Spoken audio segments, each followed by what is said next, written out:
You ask Tiger to solve. This deals with linear equations with one unknown. The final result is x equals 1. Let's solve it step by step. Group all constants on the right side of the equation. Add 7/12 to both sides.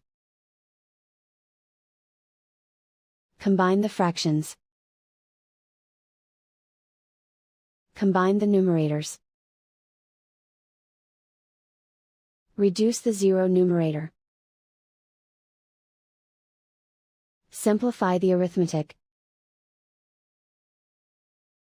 Combine the fractions. Combine the numerators. Simplify the fraction. And so the final result is x equals 1.